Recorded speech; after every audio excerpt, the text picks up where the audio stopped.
Hey there, and welcome to That News You Care About, a weekly video game news show from the folks over at That Nerdy Site. Today is Tuesday, April 12th of 2022, and I'm one of your hosts, Logan Wilkinson, and joining me, as always, is my Phoenix son, Trevor Starkey. Hello. How you doing, Trev? I'm doing all right. Keeping busy. Keeping busy. Yeah, we had a nice little pre-show before this one. Yes, today we're doing a little kind of in review discussion of Lego Star Wars: The Skywalker Saga, a nice little mouthful of a game title. Trevor and me have each been playing through it. We've each been possibly already seen the Let's Plays we've done on the channel for it in Trevor's case. And yeah, we each are big fans of the Lego series, as we talked about before this game came out earlier in the year. And so I thought it'd be a nice conversation to kind of sit down and run through our thoughts, what we like and possibly don't like about the game, and kind of our general impressions on everything.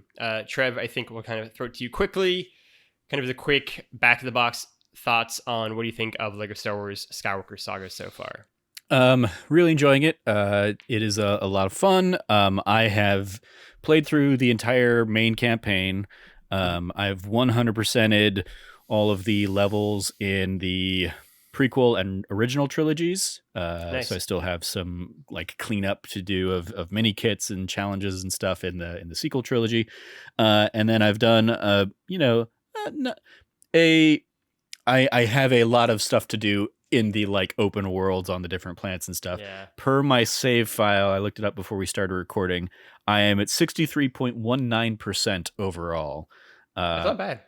I have 539 of the 1,166 Kyber bricks in the game. So that's not even half of them. But I am past the halfway point of having played everything. So yeah, that's kind of where I'm at. Having a lot of fun with it. It is a lot of game. Yes.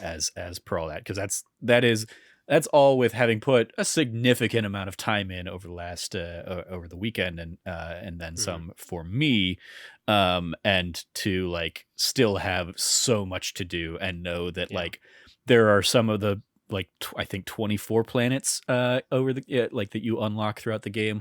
And some of them I haven't done like anything on. It's just I went there, I followed the path to get the next story mission or whatever, and then like continued on and have not done any of the like side quests and mini stuff and extras like to go find everything. So definitely a big beefy game with lots of stuff to do there. And some of those like side things are, extra like they have a lot of the same humor and jokes and funny little aspects as the rest of the game. Like I did a side quest on Tatooine that was effectively like, who shot first, Han or Greedo? And it's you going around and talking to like 6 NPCs to get like their version of events, and surprise, surprise, half of them say Greedo shot first and half of them say Han shot first. And so you don't get any resolution or whatever, but it's like, it's things like that are just like playing into the humor of the series and stuff. That's a lot of fun. I agree, right? My kind of quick review is largely in the same notes, right? I've done the original trilogy and am partway through episode 2 for the prequel trilogy right now. I think, and it was nice too, because I basically just spent Sunday, I'm trying to think of the timeline. Yeah, Sunday would have been just playing this game, right? And just kind of fallen into the game. And it is so much fun, right? I talked to her about this a little bit yesterday when we recorded that Bond show, where there's something weirdly powerful about playing through these original trilogy games for the first time, right? Which sounds obvious, right? But like, obviously we never had really like original trilogy Star Wars games growing up.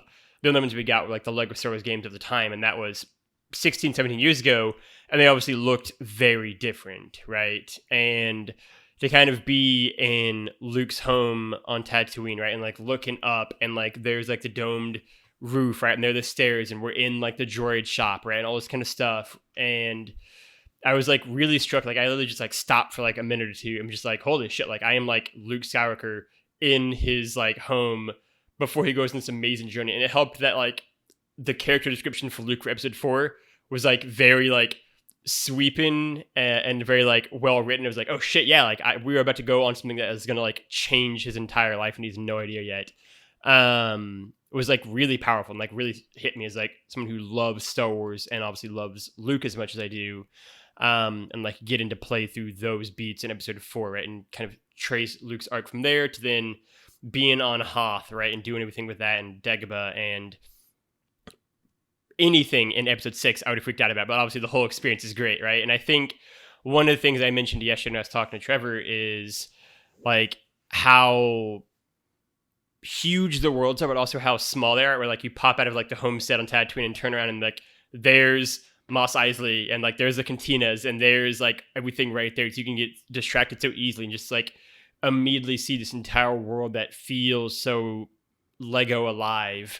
And you know, maybe I benefit from the fact that like I didn't play Lego Dimensions. I haven't really played a Lego game in probably 8 years, right? Like maybe one more recently, but like I can't really think of anything. And so like I am mostly stuck on like what Legos were at as games in like the PS3 generation, right? So we've jumped forward 2 generations. It's like, wow, this is a lot more complex and a lot bigger and a lot more kind of diverse and all the different things you can do. But for me, it is just such a great love letter to Star Wars. And I feel really lucky that I played it only a couple weeks after I watched like the Lego Batman movie, which is like, man, these are really cool love letters to these respective franchises. And I think obviously just like the amount of time that it takes to complete a Lego Star Wars game, like I really like one of my favorite jokes I've had in the game so far is in A New Hope, where Luke and C-3PO and R2-D2 are like following like R2-D2 through the canyon, and the Sand like Tusken Raiders come in, and then like Obi-Wan is the one who's actually like yelling, and it shows him like yelling, doing the insane like howl at the end of that whole fight, and it's very funny, like because you always wonder in the movie like, did he do that? Was that himself? Like, where did that noise come from? And to like see him just like going back and forth is like a great bit. To see obviously like the 2 droids crushed at the beginning of the Tantive 4 stuff is very funny. Like it has so many in jokes and like winks and nods to like Star Wars stuff. Obviously like Who Shot First. Sometimes like, just not even like Star Wars stuff. Like if you play in free play as Qui-Gon Jinn, he will very frequently talk about how he has a specific set of skills, and it's just a straight up Taken reference. My favorite is if you can get young Anakin and Darth Vader together, right? And Anakin will be like, "That's a cool suit," right? And Vader's like, "You'll get that eventually," kind of thing. Mm-hmm. And then obviously like there's a bit with Anakin where he'll be like, you know, "I hate sand," right? Yeah. Like his like line or stuff, and like they just know what they're doing, and I think it has such a charm to it. I'm really happy with it so far. But delving a bit deeper, Trevor, any favorite either? We'll start broad. What has been your favorite? Because you've played the whole game so far. Favorite, I guess, episodes or worlds you've kind of encountered so far in the game. I really like a lot of the ship stuff in this one. So in particular, I love like episode 4, of course, kind of has like the trench run as like the final episode. I've replayed that one a few times, in part because it's just fun, and also in part because it was a great way to kind of farm studs to unlock a lot of the like the bonus things. But yeah, I think just the like even beyond that, a lot of times like the story will be like, go to this planet, and you can either fly directly to like the planet and kind of land and do and kind of follow whatever, but I will almost always like fly to the space of it, like outside it, and kind of do some of the like, you know, there'll be like a comet that you can destroy to get like Kyber bricks, or there'll be, a bounty hunter, which is basically a collectible that you can like, you have to shoot somebody down, or there'll be like little just missions or just random like battles that you can fly into and do. And I really enjoy that element of the game. I think it's a fun new flavor. To what you were saying, like, as somebody who has been kind of continuing on with a lot of the Lego games over the years, in particular, I feel like the Lego Harry Potter games and the Lego Lord of the Rings games were some of the first ones that started doing like, you know, an open world that you could kind of like go around instead of just doing the missions and stuff. And this is very much like the pinnacle of that, where it is, you like on Tatooine, there's Mos Espa, there's the Dune Sea, there's Mos Eisley that you can go to, and each of those is like a fully kind of realized map that has a ton of stuff to do and a ton of little characters and Easter eggs and fun little things like that. I did a lot in, I found myself just like trying to do kind of everything in one of the Coruscant like levels, or like one of the Coruscant like maps, I guess. It's basically like episode 2 after you take down Zam Wiesel, the bounty hunter that tried to kill Padme. Yeah. It's basically like down in the like underbelly of, you know, so it's like neon lights and stuff like that. And it was just like cool running around there and collecting all the bricks and doing all these little things. So yeah, there's been like a lot of fun stuff there. I'll be like, as I explore more of those things, I'll be curious. Like, as somebody who really loves The Last Jedi, I liked a lot of the things that they did with The Last Jedi levels of the game. But I haven't really gone back and explored like The Last Jedi areas. Like I've done a little bit of stuff on like Octo, aka Luke's Island kind of thing. And there's definitely a lot to do on that one, because it's not just, you know, the little bits of it that we see in the movies. It's the, you know, the town effectively of the like the nurses and the like the keepers of that island and stuff like that. So there's like a ton of stuff in there that's either from deleted scenes or just, you know, extra things they added in there. But yeah, it's that kind of stuff that I'm enjoying, and I'm looking forward to just kind of continuing to see all the little jokes and references and little things that they kind of pepper into, or like even, you know, running around Yavin 4 and you know the massive kind of rebel base that they've put in there.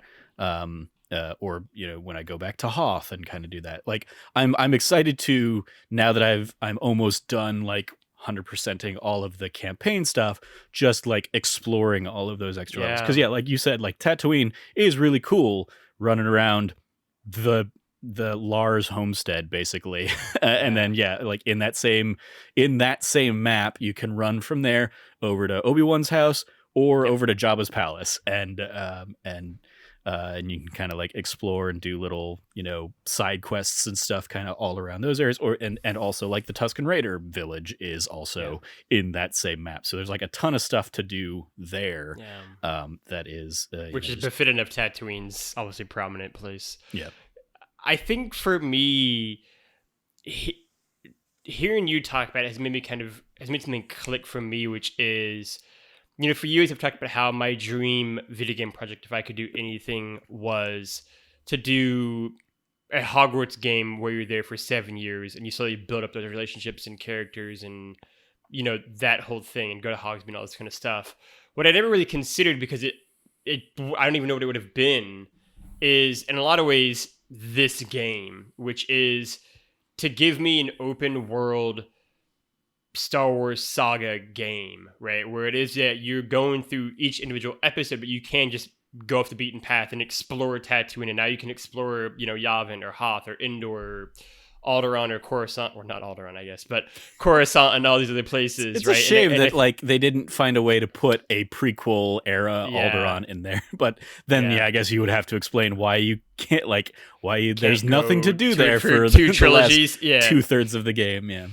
But it is just, it is sort of this amazing thing that like I never would have envisioned, right? Like a Hogwarts game always felt more real than this in a lot of ways. Like it is such a huge, I think, treasure trove for people who even like Star Wars a little bit. There's so much in there. I love, like, you can see in like the New Hope level, when they'll like escort in the people, and they do it again a couple times actually, but like the different like rebel troops who will be there. Won't you be like the generic rebel soldier, but also they'll have like an Ewok here, or they'll have like this person who's like, and I love those kind of moments. Like it is such an incredible achievement, I think. And the ability just to get into like every single nook and cranny and all the characters who are in this game. Oh yeah, it's like 400 characters or something. Yeah, 420. Like I thought. It's something insane, and I think it is sort of a dream come true for a dream I never even realized I had. And I think to see where this Lego game is at versus where we're at on the PS2 generation for Lego Star Wars games is incredible.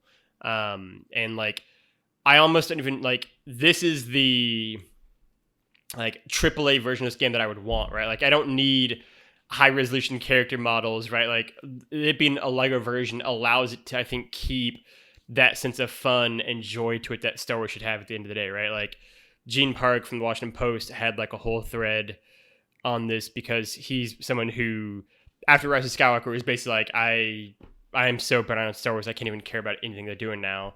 And then this game came out, and he's like, it reminded me of why I like Star Wars, because it is just like fun, and it can be dumb, and it can be for kids, and that can be enough, right? And I think there is that unmistakable joy and sense of fun to it, right? And I think, weirdly enough, I've just talked about Harry Potter before this podcast, and then we mentioned it now as well, right? Like, I'll go back to my favorite kind of horse here in the race of just like the difference between Star Wars and Harry Potter in a lot of ways. Each are excellent franchises, right? But we make sure each are huge fans of both. But I do think that Harry Potter, as it went on, naturally moved away from some of the, I think, more this is for kids elements of that series for understandable reasons. They're getting older, the stories are getting darker, they're more mature stories being told. And I think in Star Wars' case, even when they told darker stories, whether it's for like stuff in like Empire or Return of the Jedi or beats in like Revenge of the Sith or, you know, Last Jedi, whatever they try to do in Rise of Skywalker, I think they always still kept in the back of their mind that like this kind of George Lucas ethos of just like, these are for kids, these are B movie serials ultimately. And I think Lucas never lost sight of the movies that he loved when he was like 9 and 10 and 11 years old watching on screens. And I think that has both helped to give Star Wars kind of this like timeless feel to them in a lot of ways. And I think it also allows them to just like, when they do just lean into the fact of like, this is fun. Like these are fun movies, and they're telling like the most quintessential, fundamental, universal story of all, right? Like you get into like Joseph Campbell stuff. And so I think them embracing that is like so refreshing, right? Especially after like what Rise of Skywalker and even Last Jedi, and I like Last Jedi, right? Or like Rogue One, but like those aren't necessarily, this is a fun Star Wars movie kind of movies in the same vein. I think Solo maybe is the closest for some people. It didn't work as much for me, but like it's part of why I like The Force Awakens so much, right? Like I think that movie, even if it is just a rehash of A New Hope's a lot of fun, guys. Like that's sort of the whole point, is that like it's a great fun movie. And I think the Lego Star Wars Skywalker Saga captures that spirit so fun of like, hey, like if you're 30 years old and you love Star Wars, rad, this game is for you. But also if you're 7 and you like Ahsoka and you liked Clone Wars and you like, you know, Rey and Finn and Poe, guess what? This game is deliberately made just for you. It is a treasure chest for you to get to like play with all the action figures in a giant pretty video game. And I really, really like that energy to it. Yeah, it's one of the elements I also want to shout out is my favorite version of these Lego games is the ones where they aren't super like my least favorite are the ones where they're just pulling in audio directly from the films and stuff. Oh yeah. I think like Lego Marvel's Avengers in particular was like, I think the most egregious case of that, but then also like Lord of the Rings did it as well. And this one, they do not do that. They brought in a voice acting cast, and in a few cases they got like Billy D. Williams to come in and do Lando and stuff. But in a lot of cases, it is the Clone Wars cast I was going to shout out, yeah. coming in and doing a lot of these roles and stuff.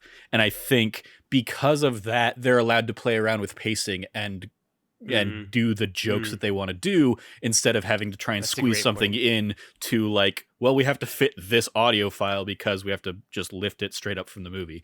So I love that they did that mode. I haven't played around with it. I'm curious if you did, because I know this is something you were interested and excited about, the mumble mode, which is really like that's the third version of Lego games where they go back to kind of those original ones where they didn't have dialogue at all and just kind of did it all through pantomime and stuff like that. Have you played with that mode at all? Absolutely, yeah, I have. I think it's interesting as someone who most of my Lego experiences are pre them doing voices. Obviously, I've played ones where they have done the voices, but I think it's so hard, I should say, to say which one I like more, because the voice acting's really good. And across the board, I think even for the original trilogy actors, right? I think Luke Skywalker is so good, right? I think the actress they have to play Princess Leia is so good. I think the actor they have to play Obi-Wan Kenobi does a very good Alec Guinness impression. And I think, or Ewan McGregor impression too, I guess, in the prequel trilogy, right? And I think that, the voice acting is so funny. And for me, the cutscenes themselves, I think, actually are the moments that work best without dialogue, right? Because I think they're sort of designed that way a little bit, where you can have it still get the same kind of gist if you're watching it, obviously in mumble mode. It's more like the minute-to-minute gameplay where I find myself missing the voices as much, right? Where you kind of get the one-liners being thrown out and kind of them doing silly, goofy jokes and bits, where I'm kind of I almost want it to have the voices here, and then when I go to a cutscene, have it be mumble mode, and it sort of be the preferred way. But yeah, I definitely have done mumble mode. It's made me realize, I think, how far these games have gone in just small, Last of Us storytelling bits of just as you're walking around, just trading jokes and being silly and goofy together, and the character interactions there.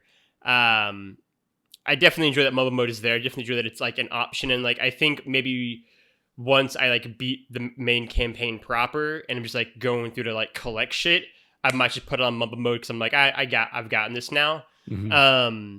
I don't need to hear these guys saying the same little banter lines over and over and over again. Right. But right now, I actually really am enjoying, and that is maybe for me one of the biggest surprises. I mean, we've had this conversation. I was so much I'm just gonna play it on mobile mode probably because that's how I loved playing these games growing up.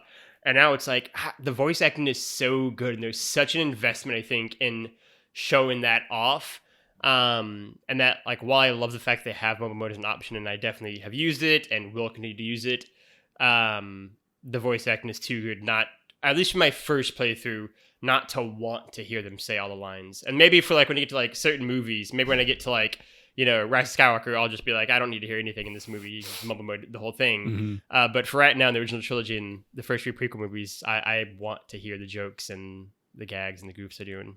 Yeah, that's that's where I think there's just such joy in this, because the mumble mode is in the way that in the past you've had red bricks to kind of unlock those things. In this one, it's data cards that you can find throughout the map. But you have one that is unlocked for free at the start of the game, and it's the mumble mode one. I've gone through and unlocked all of the multipliers for studs. So I'm sitting there. I've got the 10 billion studs trophy already. I'm running around with 12 billion studs right now. I turned on briefly the pew pew mode. I unlocked and tried that out. It got very annoying very quickly. So I was okay, this is cute and all. Especially because it's what I was hoping it was going to be was those characters saying pew pew. But it at least when I did it, I turned it on while I was on Exegol, but it's basically the last mission of the game. So I was controlling Finn and running around on a ship doing some stuff. And as I'm shooting, I'm hearing female voices going pew pew pew pew pew pew pew pew pew pew pew. And I in was the just like, background. this does not sound like Finn saying this at all. Yeah. I didn't like explore more to see if like, you know, how that kind of would play out otherwise, but it sounds like instead it is TT Games staff just sat in and recorded pew pew pew pew, and they inserted that file over the laser blast, you know, file or something like that. Like that's what it feels like. It's not, you know, the act, like it's not James Arnold Taylor who does Obi-Wan Yeah. saying pew pew pew pew in like Alec Guinness impression or Ewan McGregor impression or I something like that. I would have wanted it to be like, again, I can pull this pull. Lego Batman, right? And I some other Lego movies where like when they use guns in that movie, they always that characters always say pew pew pew as they shoot them. Mm-hmm. And like yeah, like it's the actors doing it, and it's like a funny a bit, Yeah. but it's never like distract. It's there if you notice it, you notice it, and if you don't, you don't, right? But it's never like distracting or overwhelming. That's kind of a shame to hear that maybe it's not quite that same kind of fun. Yeah, like it's level to a it. funny idea, but I think it's just not executed the way I wanted it to be executed. Sure. It doesn't Yeah, that's feel fair. like it's that. And I get that like that would have added, you know, a day of recording A lot of all work, of the yeah. all of those performers Yeah. just to do a whole bunch of different pews and stuff like that, and Yeah. and a whole lot of work to edit that all together, and then depending on what character you're playing as, now we got to swap out that audio file, all that stuff. Like I get why they don't go that way, Yeah, but it the would have level just of been complexity in yeah. this game, to begin with, is just so. But yeah, I like there are other fun things in there where you can like turn lightsabers into baguettes. Or I turned on disco mode, I think, or something like whatever that is. And it basically like I was like, oh, I'm curious what this is going to do. And I did that while I was on Octo. And not only does it throw like disco music on in the background, but it also like you just suddenly get strobe lights, you know, on the scenery and stuff and on the environment. So suddenly Luke's island is just like filled with like multicolored spotlights. Studio 51, right? Yeah, Studio 54. Like Luke was guiding me somewhere, like as like moving on to the next objective or something, and it even says this in like the description of the extra, where it's like, caution, characters may be too distracted to like do what you want them to do. And sure enough, like Luke would like he would take a few steps and then he'd stop and dance a little bit, and then like he would go back to like leading me on the path and stuff. So like that's a fun one, and that'll be a fun one to, you know, throw on as I'm doing random cleanup stuff on the different planets and stuff. So it's like they still have a lot of those fun ideas. There's another one, like there's a mode that I think will change like the visual style to like retro, and so I think that'll probably put on like a, you know, 1970s-esque like filter versus like the extended edition or the special editions or something like that. So yeah, there's like a lot Jabba of the Hutt's a man. yeah, I did appreciate that in one of those. I think it was in one of the New Hope levels. Like when you go to that area, there's like a cardboard cutout standee of Jabba, in that scene where he gets replaced. That was in the special editions and stuff. So yeah, there's funny little just Easter eggs and stuff galore in this game. That I'm sure I haven't seen, you know, the half of them, and look forward to continuing to kind of like find and unearth them. I did see in like the first levels of A New Hope and The Phantom Menace, you can find like in a hidden corridor kind of thing in each of those levels, like the original Lego Star Wars games, like Lego-ified box art of those games, as if like there's like, you know, crates of the original Lego Star Wars or Lego Star Wars 2 in their respective like first levels kind of thing. So that's a fun little nod to like the history of the series. I didn't see one in The Force Awakens, but I was kind of like, oh, I'd be curious if they put one in for The Force Awakens, because they did do a Lego Force Awakens game that like they did not follow up with Lego 8 and 9 kind of episodes, but we get them here. And that was, I think, some of the most interesting was like with all of the other episodes, I kind of had like a sense of, okay, here are the beats they're probably going to make levels into and stuff like that, and a lot of that stuff was pretty much what I expected. And so when it got to levels or episodes 8 and 9, those were the ones I was most curious about, of like, what are they going to do with these? Because I haven't seen what they thought about these or what they will do with what these, they've done before. Yeah. For those ones. So yeah, but it is a ton of fun. Yes. I look forward to continuing to put a whole bunch more hours into finding and unlocking a whole bunch of stuff, doing little side quests, running and doing random things for random characters, and unlocking a whole bunch of people. Like you mentioned, for people who like Ahsoka, I've not encountered Ahsoka in the game, either like on a planet or in an unlock. So I don't know if she's in there to be unlocked or what. She's got to be one of the 420 characters. I mean, I would think so. Like, I looked through like the list, like the Jedi characters, and I didn't see her in there, but also, very much plays into her Jedi, character that she's not Jedi, she's not Sith. So maybe she's in one of the, like, maybe she's one of those many extras. But yeah, like that's one, like, it'll be fun to try and find her if I can find her. Yeah. I'm Googling it right now. Is Ahsoka in the Skywalker Saga? Right, yeah. How to get Ahsoka. Because, yeah, that's like, there is, like, there are nods to Solo and Rogue One. I don't think there's a ton in there for, like, the Clone Wars and Rebels specifically. Like, there's little bits here and there, and obviously, like, a lot of the, like, Star Wars Rebels, like, clones are in there and can be found, but they were also, like, introduced in Attack of the Clones or the third one, Revenge of the Sith. So, yeah. Finding anything? Is Ahsoka in there? Looks like she will be in a DLC that comes out on May 4th, along with Fennec Shan and a few other characters. Okay. Because, yeah, there are, like, I got the deluxe edition, which is, like, has, like, additional character packs. So I have a character pack for Mandalorian characters and for Solo characters. And I think it's supposed to have like 4 other packs. Like, I think there will be like a Rogue One pack, a Mandalorian Season 2 pack. Which is what she's going to be in. A Bad Batch pack, yeah. So I imagine, yeah, some of them are just like, oh, they'll be there eventually. Yeah. I mean, yeah, there's 420 characters. There's a lot of characters to play as in the game. I think for me, it is, yeah, I mean, it is just all the small things that Skywalker Saga does. And I think it is never not charming to see characters, good, bad, and in between, be Legos and getting into fights and disagreements and like the hijinks they can do. C-3PO like ripping his body apart to like do puzzles like we kind of talked about off the pod. R2-D2 doing anything is always cute and fun. Let alone when you see like Lego Ewoks, right? And they're great.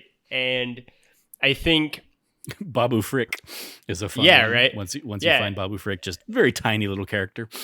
And I think the game really leans into that aspect, and there's just such a sense of charm to it, right? And like, we're early in the year, but like, I really do think because of the kind of game it is, and because of like how much I love Lego games and how much I love Star Wars in particular, like, this is easily going to be one of my front runners for Game of the Year, I think. Like, I can just see myself getting absolutely lost in this world for so long and just trying to do as much of it as I can.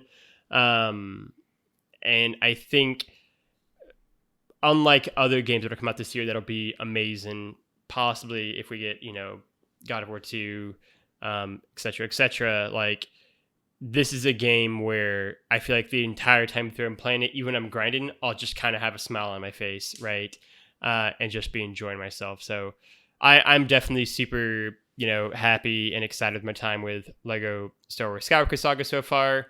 I will say one last thing I want to weigh in on is absolutely there's like RPG and like, oh, you can like invest all those kyber bricks that you can invest them into like leveling up characters, and you can do that basically like you can level up your core abilities, which apply to everybody, or you can level up like individual like character types, like you can level up Jedi abilities or scoundrel abilities or protocol droid abilities or whatever.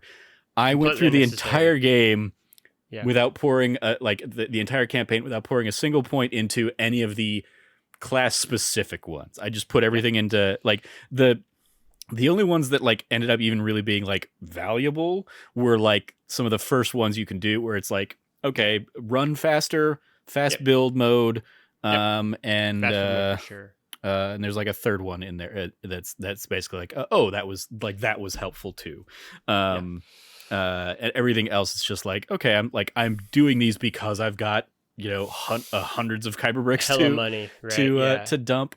But yeah, there are definitely elements of this game where I'm like, I don't know why you put so much effort into those mechanics or those ideas of this system. I guess it's a way to like make the like bricks you're getting somewhat worth something, right? Like the biggest issue for me is that like the game at no point in time is ever hard, right? Like it is a very simple game, and so like it's also an element of like, I don't need this because the game is not, I'm never being challenged, right? Like even in like the very first mission of the game, right, where like it introduces like, here's how you shoot, like more often than not I still would just walk up to the dudes and just beat them up, right? And like, because like the damage I take is essentially nothing, and I can kill them with 2 or 3 hits now, and it's like, all right, this seems simpler than getting into a gunfight, right? So like even there, like the fact that I can just like walk up and fight dudes like I'm Neo in the Matrix, and while they're shooting at me and like nothing happens, is like, yeah, like I don't really need to upgrade that much. Yeah. Like you said, I want to be able to run quicker. I want to be able to build faster.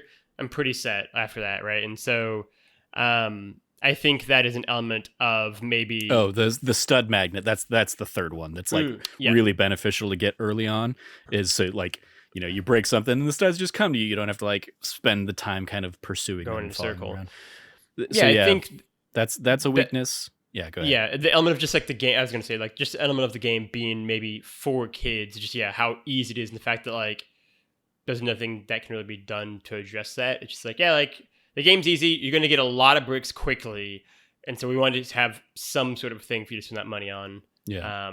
And so that's sort of what it is. And then in that vein, though, I think there's also like the UI to go in and like buy new characters and unlock a lot of this stuff is not as friendly as it could be, especially at the point where I'm at, where I just want to I've got the money, just let me buy every character that is available to me right now. Nope, I've got to go into a menu, and then if it's a character that has like multiple different looks, I have to like toggle through each of those different looks, buy each one individually, and there's just no like, we just add this to cart. There's no like doing this in any kind of like mass. Dude. So yeah, when it comes to, okay, I'm trying to, I could probably end this podcast, go in and spend just half an hour just buying characters that I've unlocked, but need to go in and like buy to make them like accessible to me. And it's just like, it's stuff like that, crazy. Where it's like this seems like it would have been a simple quality of life kind of fix. Yeah. That like don't make me spend time navigating and suffering through the menus. It took me. I had almost beat the game before I realized that if you push the down button on the D-pad, that pulls up like your local map. Every other time I went, like I hit the touchpad, I went into the map, and then if you want to get to like the area you're in, you had to, like, it starts at the galactic map, and then you have to like go down to the planet level, and then you have to go to like which part of the planet do you want to be at, and then like, and it took me way too long. I was halfway through the entire game when I realized that on this podcast. So there you go. Yeah. So yeah, hopefully that saves time for some people. It was definitely some of those things aren't really well explained. In good ways. Because basically when you crash land onto Tatooine in the beginning of episode 4 with R2 and C-3PO, basically the game, like you hop out and the game says like, we're just going to run through this real quick. The issue being, I was like, it's menus. I played video games before. I just kind of like, boom, boom, boom, boom, boom. Let's get done with it. Let me go on kind of thing. And then there came a point where like, I was like unlocking characters as I kind of met Luke and was like, oh, I wonder who I have. And like I hit the menu button and I was like, I don't know what the hell I'm looking at right now. I don't know how to like, and it was just like, I think the UX and UI menu design for this game and menu layout is really bad. Like it is not user friendly at all, right? So much so to like when I did it, someone who is 30 years old and has played games for 25 of those years, right? At least I like opened up in that moment of episode 4 and I was like, you know what? Nope. And I backed out and I basically didn't hop into those again until like episode 6. I was just like, I'm just going to knife mess that until I have so much shit that I like need to go in and just like clear it all out, right? But like it is so not friendly. You have to just spend so much extra time. Yeah, it is a very weirdly designed quality of life feature, like you said. Yeah. Especially because like I think back to like some of the ones on the PS2 and PS3, and they feel like they had better menu systems than what we're getting here, and it feels like such a weird step backwards from what we had in prior generations of this kind of series. Yeah, I mean, like, it definitely, like, it's cool in that it, like, at any point, if you're doing free play stuff, you can basically swap in for any character that you have. Yeah. In the levels or in the, you know, open world. But yeah, I do, like, there were definitely times where I missed like hopping into a free play level and the game just automatically giving me one of every character with every ability I was going to need to do, like, and then I could just toggle through, you know, those people. Here it is like it'll give you, you know, some of the things you need, but like you might need a protocol droid and they don't like preload in, so you have to like swap out one of your like team of 8 or whatever for a protocol droid to, you know, do and unlock a certain thing. It's just like, and that becomes like a convoluted thing because you have to get, like, it'll take you into the menu of whatever class that type is. And then you have to like back out of that. But if you back out too far, you back out of the menu, and yeah, just, it's not a fun experience. But I do want to give, on the flip side of that, one of the menu things is like hints effectively. And there are like droids around the map that'll kind of also, you know, do this for you. But you can go into like one of the screens in the map, and like as an example, like every level has 3 challenges that you're tasked to do, and if you do all 3 of those challenges, you'll unlock a Kyber brick. And they're usually fun little like they almost always have like titles that are, you know, a fun Star Wars reference or something like that. And it'll be like, you know, in some of the space ones, it'd be like shoot down 3 TIE fighters in 5 seconds or something like that. And the game won't tell you what you have to do for those, either unless you do it accidentally. Like it'll give you the name of the thing at the end of the level, but it won't say like, oh, here's what you actually need to do for that. But you can go into the hint menu and like go into level challenges, and you can basically buy the hint for them, usually for like 30,000 studs or something like that, and that'll tell you here's exactly what you need to do to unlock this. And it'll be like, oh, you're on the Endor level. You need to this is one I did last night. Basically, it's like trigger the log trap or something like that. And so it's like, okay, well, trigger the log trap to take out the ATST. And it's like, okay, there are 2 log traps in that level depending on like which path you take, which is another interesting thing of these games. It is that like levels, some of the levels aren't linear anymore. It is like, oh, if you go this way, you're gonna get a completely different level than if you went, like, if you took a right turn or something like that. So that's an interesting element. But like, I do appreciate that for most of these, if you don't, like, you can go certainly find guides and stuff online, but also you can just kind of like pay a little bit, get the like 1 sentence clue of like, here's what you need to do to unlock that challenge, and then you can just go in and do that in free play mode. So shout out to that. And then it's like that extends into basically all of the side quest things as well. You can basically unlock the like, here's what you need to do for all of these side quests in the game, or even on the like the characters. If you haven't unlocked a character yet, you can go like buy the rumor or like review the character, and you can figure out, here are the things you need to do to unlock this character. And it'll kind of give you like it'll even give you like you've done this, you need to still do this kind of thing. So like, I appreciate that, especially like once you get to where I am in this game and you're going to have you're never going to be, lacking for studs.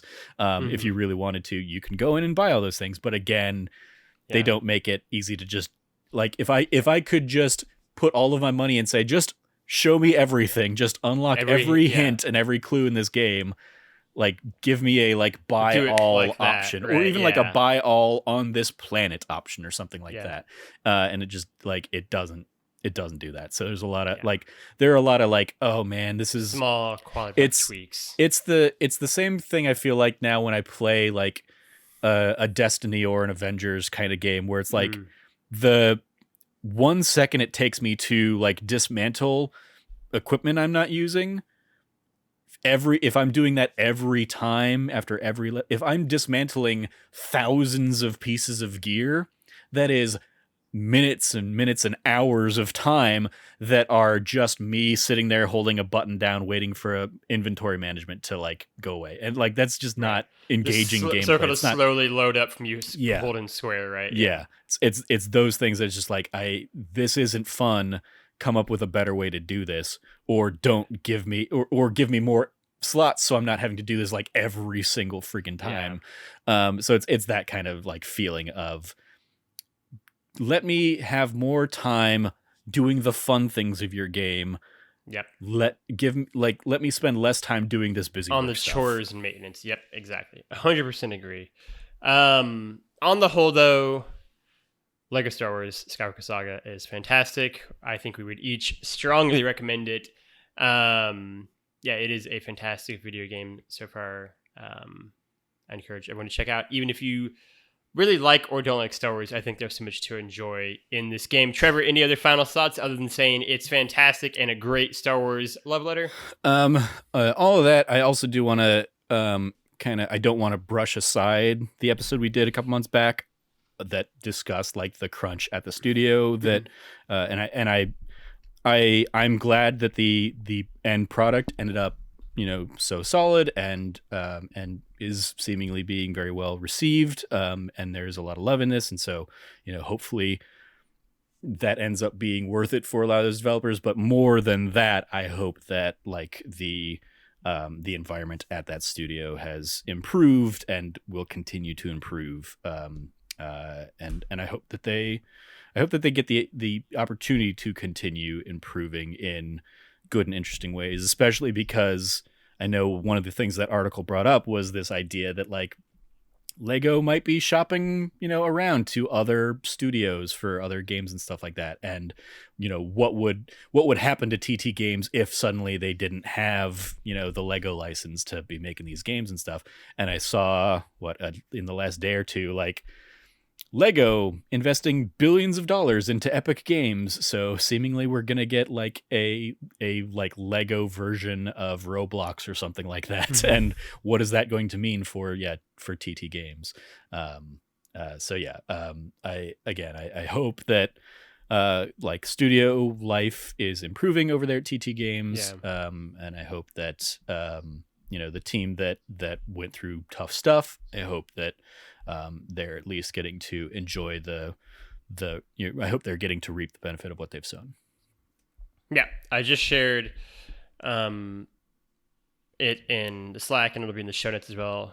It was going to be my shout out, which is a piece on The Ringer by Ben Lindbergh, which is just Lego Star Wars: The Skywalker Saga is a good game and an ethical quandary that kind of delves into the behind the scenes labor stuff at the studio. Yeah, I mean, I 100% agree.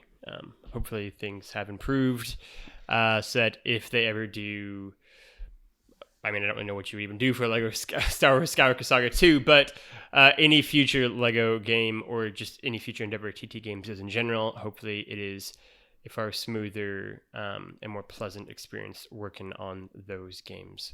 Yeah, a great shout out. That's a show otherwise. If you like what you heard, you can go over to thatnerdysite.com, check out all latest reviews, features, podcasts, and pieces going live there.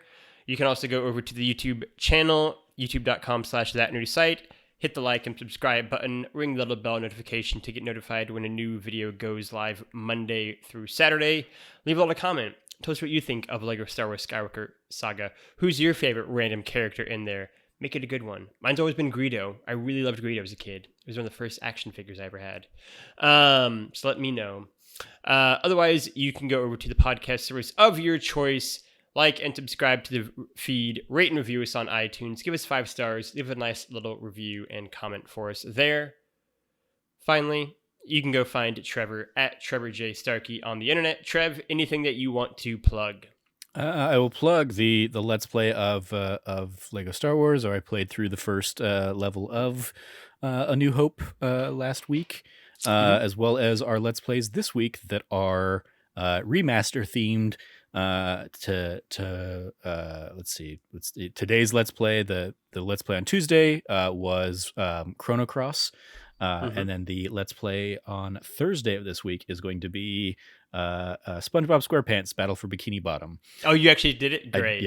I did. It ended up being way longer because I was expecting like, oh, I'm going to do this level and then there will be a boss fight at the end. And that level ended up being like 3 stages and then the boss fight. And so I'm like, okay, like I get to the end of it. I'm like, okay, if there's a whole other level that I'm going to have to do that's not the boss fight, I'm just going to call it here. And then I walk in and it's just the boss fight at the end. I'm like, okay, fine. Let's fight this King Jellyfish and then I'm done. I remember the levels being long in that, so I'm glad that is the case still. Yeah. That wasn't crazy as a kid. Yeah. Fantastic. Perfect. Yeah, I encourage everyone to go check out both of those, especially the Battle for Bikini Bottom one. Which I have, because I have zero relationship with SpongeBob. Sure, I've seen like maybe a couple episodes over the course of my life, and I've picked up a little bit through pop culture stuff, but yeah, I'd never played this game, and if you showed me like a lineup of characters, I'd probably get half of their names right. Sure. SpongeBob was one of the most important media properties of my entire life, probably. Hit at the perfect time. I was 7 years old when that show came out. Yeah, that's very exciting. I'm very excited to check that one out. You can go find me at LiftyLogie, at LiftyLoggy, Logggy. I encourage everyone to go check all of those great shoutouts as well out. Let's Play channel is constantly doing fun and interesting stuff. I also will give a shout out to really everything else, I guess. That Bond show, we just wrapped up, the License to Kill episode is going live this week. When you listen to this, Live and Dance just went live last week. It's always a fun game to like turn back my internal clock. Go check out that Nerdy Site show where Trevor and Cameron just did a review on Sonic 2. The newest movie came out.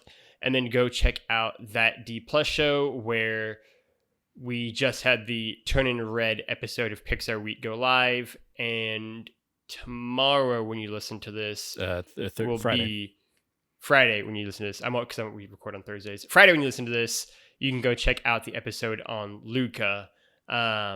Production schedules and actual release dates are always a fun little behind the scenes peek. So go check out all those great contents TM happening on That Nerdy Site. You can go find That Nerdy Site at That Nerdy Site on Twitter and socials. For myself, for Trevor, for all of us here at That News Site and That News You Care About, play your games and be good to each other.